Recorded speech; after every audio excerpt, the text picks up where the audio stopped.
Ini 3 tips untuk berbicara tanpa menyebabkan orang rasa bosan. Dan tips yang ketiga ni, minta maaf speaker yang dah berpengalaman pun selalu terlupa. Jom. Yang pertama adalah tukar nada suara. Jangan monoton. Kita bukan GPS. Dalam 500 meter, belok ke kanan. Kita kena variasikan tone suara kita. Kadang-kadang kita tinggi, kadang-kadang kita rendah. Kadang-kadang kita cepat, kadang-kadang kita seketoi.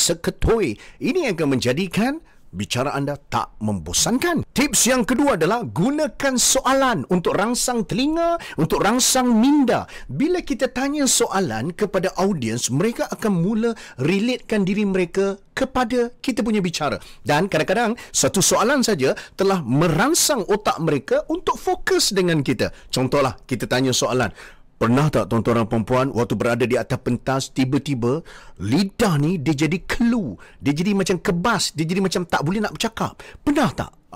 So dia akan rasa macam aku pernah lah macam tu. Nampak? Sebab soalan itu akan rangsang mindanya. Dan tips yang ketiga yang selalu orang skip dan lupa adalah gunakan visual word. Perkataan yang boleh menghasilkan visual, ayat-ayat gambaran. Contoh, tuan-tuan dan perempuan, bayangkan anda berada di atas pentas, bayangkan ada 1000 orang depan anda, tangan anda menggigil, bayangkan.